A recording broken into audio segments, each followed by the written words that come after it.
मुजफ्फरनगर में रविवार को पूर्व राज्यपाल सत्यपाल मलिक की श्रद्धांजलि सभा का आयोजन किया गया। यह आयोजन जाट समाज के नेतृत्व में हुआ। जाट समाज के लोगों ने भारी संख्या में भाग लिया और हजारों की भीड़ ने कार्यक्रम में पहुंचकर पूर्व राज्यपाल को श्रद्धांजलि अर्पित कर उनके समाज और किसान हितैषी योगदान को याद किया गया। सभा में किसान नेता चौधरी नरेश टिकैत, मुजफ्फरनगर सांसद हरेंद्र मलिक, उत्तर प्रदेश सरकार में कैबिनेट मंत्री अनिल कुमार धीमा आदि के राष्ट्रीय अध्यक्ष विनय रतन, अखिल भारतीय जाट महासभा के राष्ट्रीय महासचिव चौधरी युद्धवीर सिंह मुख्य वक्ता के रूप में मौजूद रहे। श्रद्धांजलि सभा ने न केवल एक नेता को याद किया बल्कि वर्तमान राजनीतिक हालातों पर भी गंभीर प्रश्न खड़े किए। वक्ताओं ने राज्यपाल मलिक के जीवन से प्रेरणा लेने की बात कही, उनके संघर्षों को आगे बढ़ाने का संकल्प लिया। टाइम के न्यूज चैनल के लिए अकबर राणा के साथ राजवीर चौधरी की खास रिपोर्ट। भाई कुछ भी सम्मान नहीं दिया गया इन्हें।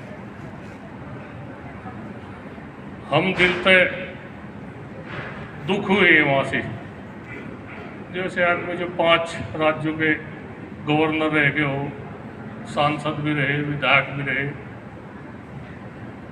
छात्र जीवन में भी इनका बड़ा योगदान रहा। तो इस तरह के ऐसी होनी नहीं चाहती। एक निकालस सरकार के मन में एक बदले की भावना जो निकालस उजागर हो, ऐसे मौके पर तो कुछ न कुछ होना चाहता। ठीक थी बातचीत बैठ के जाता, ये समाज की परंपरा, ये तो इसको ही भूल गए। अपने आप को सनातन ठेकेदार कहते हैं। सनातन का ढोल बजाते हैं। सनातन में शिष्टाचार क्या कहता है उसका इनको ज्ञान नहीं है। ये कुछ नहीं है, ना ये सनातनी है, ना ये कुछ है, ये वर्ण शंकर है। इनका कोई दीन दे नहीं है।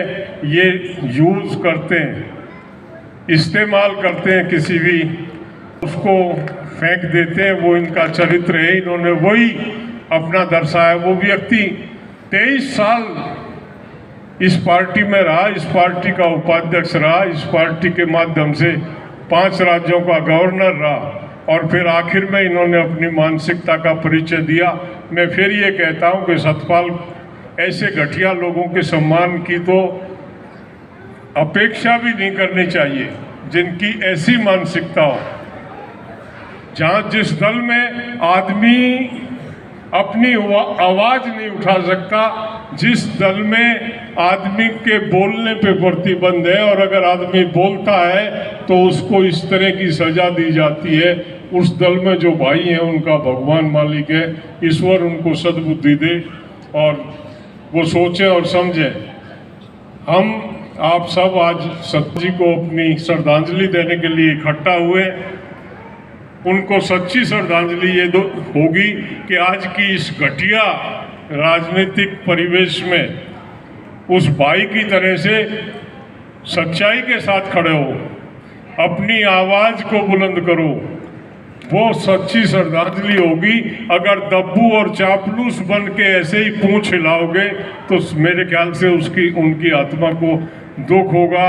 हम उनको आज वही सच्ची श्रद्धांजलि दें कि जिस पे बाकी से वो अन्याय और गलत कार्य के विरुद्ध खड़े होते थे, उसी तरह से समाज में खड़े होकर अपनी भूमिका अदा करें।